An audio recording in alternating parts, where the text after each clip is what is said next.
이번에는 집단원, 국제 정의와 해외 원조의 내용 요소를 살펴보도록 하겠습니다. 자, 이 단원에서는 해외 원조에 대한 사상가들의 입장을 비교하고 이해하는지를 묻는 그러한 문항을 자주 만날 수 있는데요. 노직과 롤즈, 그리고 싱어의 입장을 중심적으로 우리가 익혀두어야 관련된 문항을 풀어낼 수 있습니다. 자, 먼저 해외 원조에 대해서 그것이 의무가 아닌 개인의 자선에 의해서만 정당화될 수 있는 것이다 라고 보는 노직의 입장을 살펴보도록 하겠습니다. 노직은 정당하게 취득한 개인 자산에 대한 배타적 소유권을 강조하는 자유지상주의의 사상가입니다. 자, 노직은요, 정의의 실현이랑 결국 개개인의 정당한 소유권을 보장함으로써 실현된다고 보는 입장인데요. 잘 사는 나라가 약소국을 도와주는 것은 선의를 베푸는 행위이지만 원조는 결국 의무가 아닌 개인의 선택의 문제가 되어야 한다고 이야기합니다. 왜냐하면 원조를 의무로서 행하기 위해서 국가가 나선다면 결국 원조를 위해서 많은 개인들한테 더 많은 세금을 부과할 것이고 개인의 입장에서는 자신의 정당한 소유권을 침해받는 그러한 결과를 낳게 된다는 것이죠. 앞서 우리 분배적 정의의 단원에서 노직이 최소 국가만이 정당화될 수 있는 유일한 국가의 형태이다 라고 이야기했던 것을 다시 상기할 필요가 있습니다. 국가가 너무 많은 역할을 수행하려고 하면 결국 개인의 소유권을 침해하게 된다는 것이죠. 국가가 역할을 많이 수행할수록 세금을 많이 거둘 테니까요. 그렇기 때문에 원조 역시 개인의 자발적 선택에 의한 행위라면 굉장히 아름답고 훌륭하게 우리가 이야기할 수 있지만 그것이 의무로 부과돼서는 안 된다고 이야기하고 있는 것입니다. 자, 한편 롤즈는 해외 원조가 빈곤국이 아닌 고통받는 사회를 대상으로 해야 된다고 이야기합니다. 단순히 빈곤한 국가가 아니라 이 빈곤한 국가 가운데서도 정치 문화의 수준이 낮고 그로 인해서 공정한 분배가 실현되지 않고 그로 인해서 절대 빈곤과 같은 인권의 침해가 발생하는 그런 고통받는 사회만이 원조의 대상이라고 봅니다.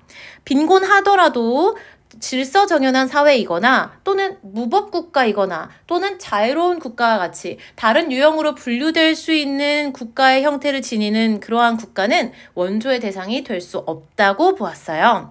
해외 원조는 고통받는 사회를 대상으로 하고 그러한 사회가 질서정연한 사회가 될 수 있도록 도와주는 것이라고 보았습니다. 이때 도와준다는 것은 그 어떠한 강제도 아니고 간섭도 아닌 굉장히 그 상대, 즉 고통받는 사회를 도와준다는 차원에서 굉장히 섬세하게 이루어져야 하는 과정이라고 이야기합니다.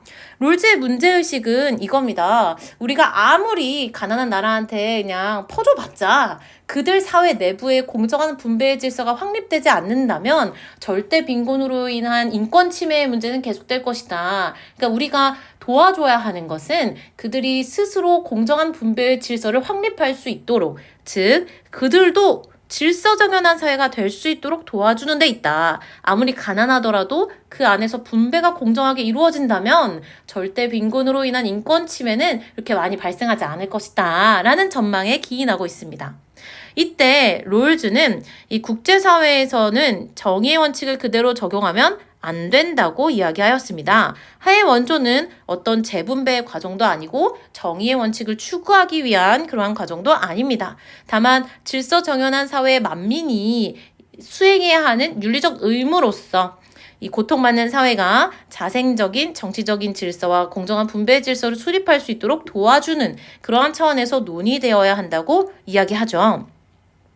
하지만 싱어는 이러한 롤즈의 관점에 대해 비판을 제기합니다.